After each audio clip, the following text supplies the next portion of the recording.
resultados de las redes de reclutamiento forzado de las disidencias de las FARC. La Procuraduría General de la Nación le acaba de pedir a la Corte Constitucional que declare el sistema de salud en Colombia con la figura de el estado de cosas inconstitucional, que describiría un problema sistemático que hay en el sistema de salud y la posibilidad de vulnerar, de violar derechos fundamentales. La Procuradora para Temas de Salud en Colombia es la doctora Diana Ojeda. Doctora Ojeda, buenos días. Mucho gusto, Néstor, en saludarlo. Muy buenos días. Doctora Ojeda, ¿qué significaría en caso de que la Corte Constitucional declare el sistema de salud en Colombia con esta figura del estado de cosas inconstitucional? Bueno, significa una garantía para los derechos fundamentales de los pacientes, de los afiliados al sistema, que es la razón de ser del derecho a la salud de los colombianos, los 52 millones de colombianos. Eso significa que se tomen una serie de medidas, como ordenar que se revise de fondo la suficiencia de la UPC, que se paguen los presupuestos máximos, que se reconozcan los ajustes, que se revisen estas cifras, que se revise el presupuesto general en salud, pues este año es más grande que el año pasado. El año pasado fueron 92 billones, este año 95 billones, pero es que esos recursos no están yendo para el aseguramiento. Si miramos en los años anteriores, el valor que se destinaba, por ejemplo, a los hospitales públicos, yo tengo el listado de 2019, eran 120 mil millones, 55 mil millones en el 2021, 345 mil millones, 2022, 144 mil millones, y saltamos al 2023 con 1.2 billones. Y el 2024 empezaron con 5 billones destinados a los hospitales públicos, les tocó reducir a 2.4 billones, pero tenemos un estudio que la mayor parte de esos recursos pueden que tengan un fin loable, sí, crear hospitales, pero los resultados no se ven, los equipos básicos de salud no se ven. La compra de ambulancias, tengo casos en que están paradas porque la Secretaría de Salud, por ejemplo, debe todos los partes y no obtiene 250 mil pesos para pagar. Procuradora, perdóneme, así por el estilo. Perdóneme, la interrumpo, sí, porque usted está haciendo el diagnóstico. En caso de que la Corte, hipotéticamente declarara esa figura, el estado de cosas inconstitucional, ¿qué se arreglaría con ese paso que ustedes le piden a la Corte Constitucional? Pues ya la Procuraduría ha pedido esto en varias ocasiones. Quiero hacer un poco de historia. En el 2008 lo pidió. Surgió la 760 del 2008, que ha tenido una serie de avances, de crisis también, pero los gobiernos siempre han estado atentos a superar las diferencias que están plasmadas en esa T760. Esa tutela es un hito porque dio origen a la ley estatutaria de salud. En agosto del año pasado se le pidió nuevamente a la Corte Constitucional, en esa época no lo aceptó la Corte, quiero decir, en el 2008, pero se avanzó mucho en el sistema de salud colombiano. En el 2008, en el 2024, en agosto, se solicitó, como lo ha dicho la señora Procuradora, que se estudie la posibilidad de declarar el estado de cosas inconstitucionales. Y el 10 de enero le solicité a la Corte, ese oficio fue radicado el 12, cuando inició nuevamente las sesiones de la rama judicial.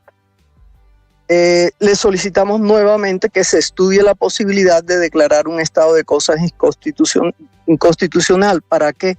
Para superar toda esa crisis masiva que está sufriendo el país, el aumento de tutelas, el aumento de PQRs, la falta y desabastecimiento de medicamentos, el exiguo aumento de la unidad per cápita para asegurar los derechos y garantías en la prestación de los servicios.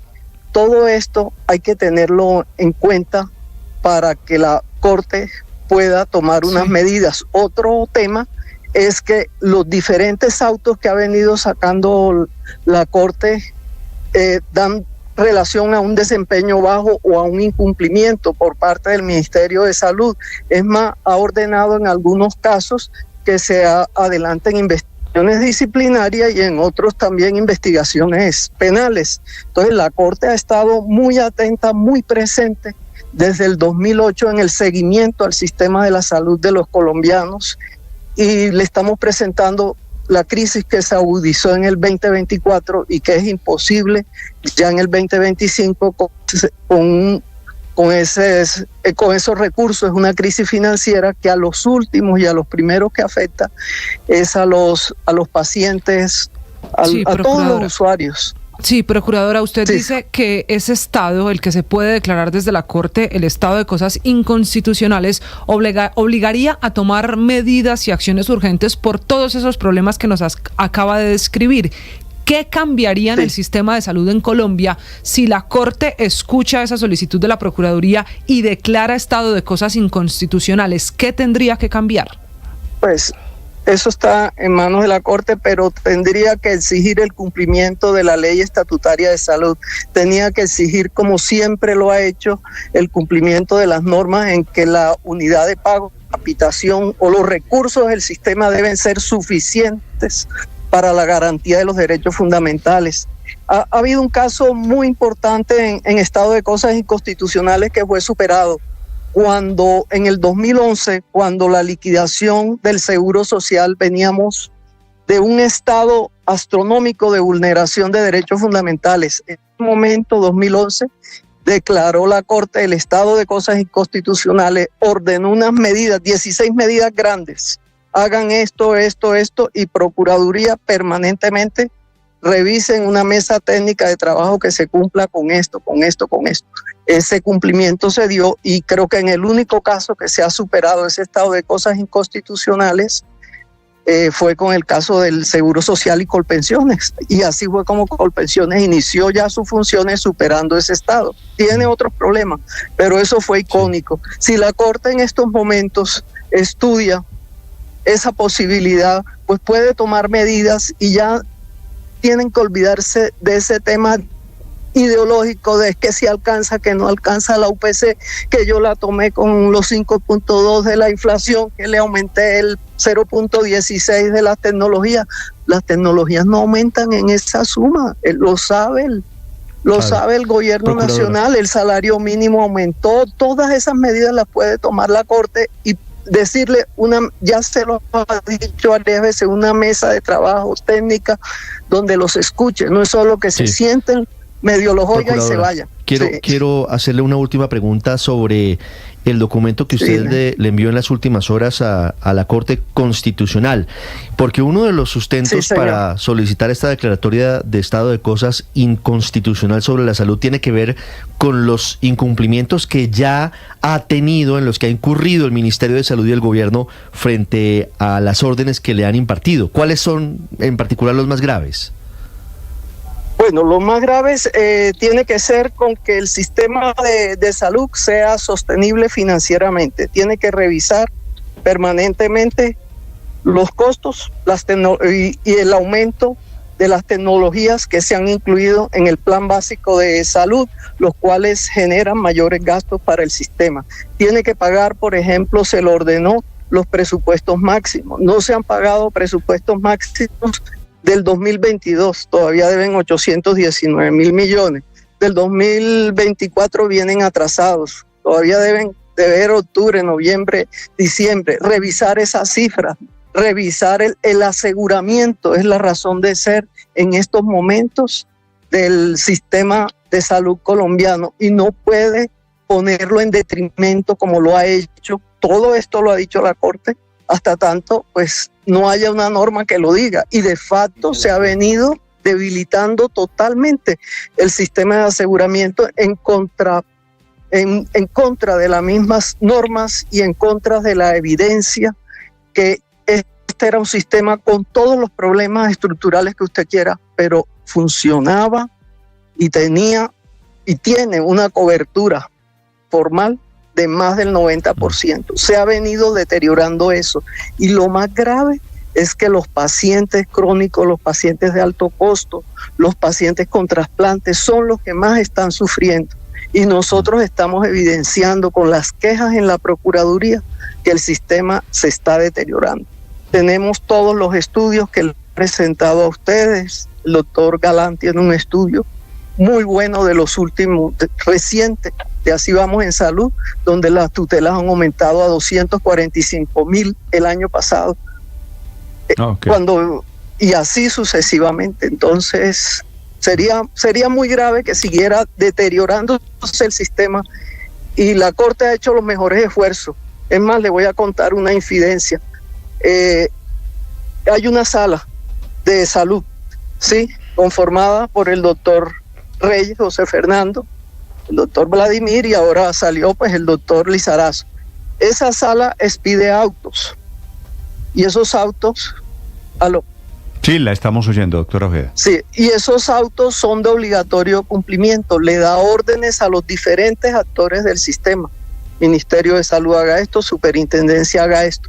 Y últimamente que hemos visto, inédito, los autos de esa sala, un magistrado le pone salvamento de voto. ¿Cómo le pone salvamento de voto a un derecho fundamental? Y le toca a un magistrado, al presidente de esa sala, sacar sus autos solo. Eso lo observamos en la Procuraduría, y a nosotros nos da órdenes permanentes la Corte. En esos autos vienen las órdenes para la Procuraduría, sí, y los demás actores. Doctora Ojeda, ¿ya la Corte tomó alguna decisión sobre este tema en general de la salud, declarando estado de cosas inconstitucional alguna vez? En salud no lo ha hecho. Se le solicitó la Procuraduría en el 2008. No lo hizo, pero a su vez pidió la T760, que ese ha sido pues el hito que ha marcado toda la garantía de los derechos fundamentales y el avance. De acuerdo. Es la doctora Ojeda, Diana Ojeda, procuradora para temas de salud. Gracias por esta explicación, doctora Ojeda. Muchas gracias a usted. La Procuraduría pidiéndole a la Corte Constitucional, y efectivamente el informe sobre salud de esta auditoría, así como Vamos en Salud, habla del aumento de quejas y de la desfinanciación, de la crisis fiscal en que se encuentra el sistema de salud para este año 2025.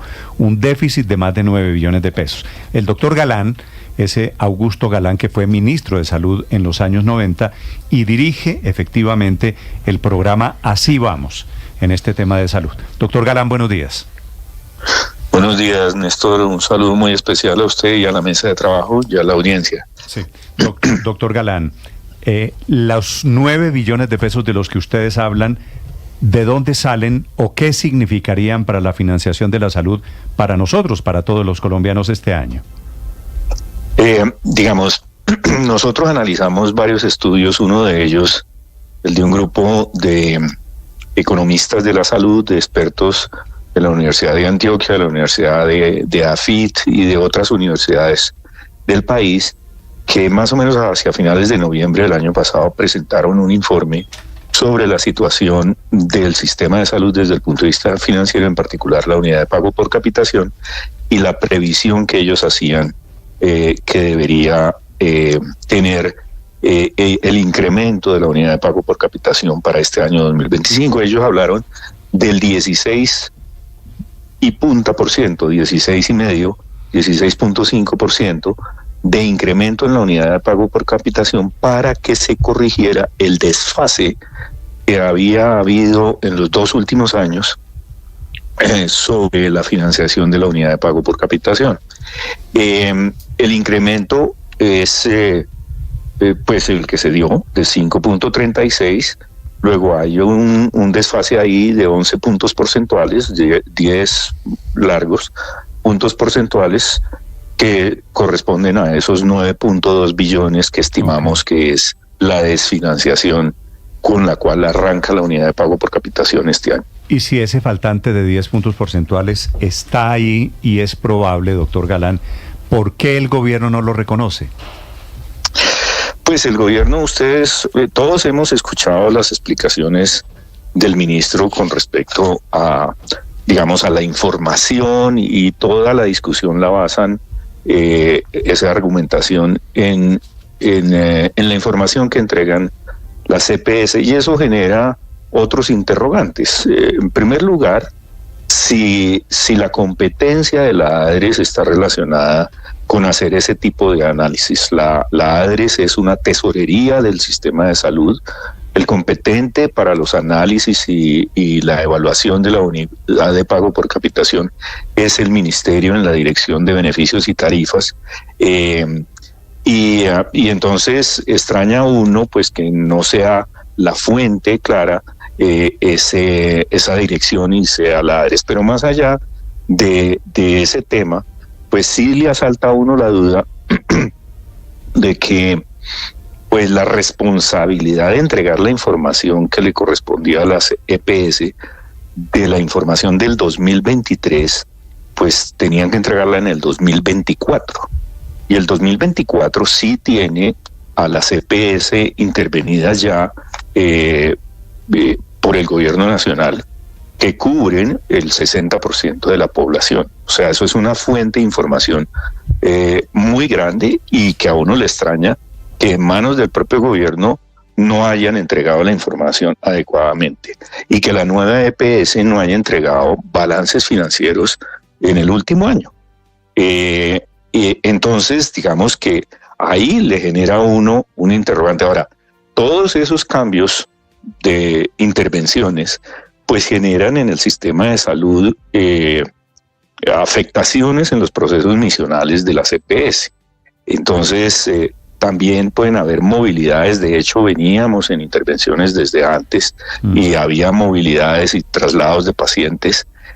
Todas esas afectaciones pues cambian las realidades de las EPS y como ya lo han explicado técnicos públicamente, pues no se pueden comparar todas las EPS unas con otras porque unas tienen perfiles demográficos distintos a los que tienen otras y perfiles epidemiológicos distintos. Doctor Galán, a propósito de las EPS, el ministro pues tiene una teoría que las EPS se gastaron la plata, que sirvieron de fiadores. La última es que las EPS están reportando muertos que cobran la unidad de pago por capitación, pues que sería una trampa gigante. ¿Eso es cierto? Pues, a ver, digamos que está claro en el sistema, o sea, y es de público conocimiento, que los reportes de personas fallecidas no necesariamente coinciden con los momentos en que se entregan las facturas y en que se registran las facturas de las atenciones que hayan recibido esos pacientes. O sea, digamos que ahí estamos en unos elementos de discusión que deberían haber sido aclarados durante el proceso y el procedimiento a lo largo del año 2024 por parte de las EPS, si el Ministerio de Salud tenía esas observaciones, porque estos son trámites que inician desde mitad de año de cada año. Y deben haber mesas de trabajo y deben discutirse y aclararse esas dudas que puedan existir por parte del gobierno y dar esa oportunidad de esas aclaraciones. Y hasta donde tenemos entendido, eso no se dio.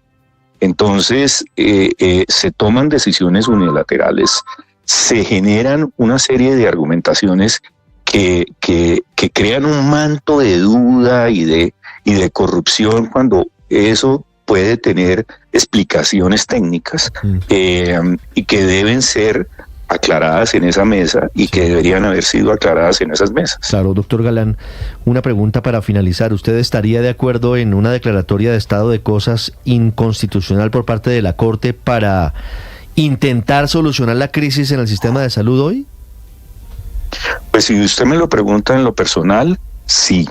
En representación del centro de pensamiento, pues yo tendría que consultarlo con las personas o con las entidades aliadas, pero yo diría que estamos en una situación y en una circunstancia en donde estamos esperando pronunciamientos de la Corte Constitucional de fondo desde hace varios meses en términos de la unidad de pago por capitación, de la financiación, de un eventual desacato a ciertos autos que la Corte Constitucional ha expedido hace un año, ya en enero del 2024, febrero del 2024, se expidieron unos autos por parte de la Corte que no han sido cumplidos suficientemente. En fin, hay varios elementos en donde uno sí espera un pronunciamiento de fondo por parte de la Corte Constitucional. Sí, y eso debe ser relativamente pronto, por eso se mete la Procuraduría. Gracias, doctor Galán, por acompañarnos esta mañana.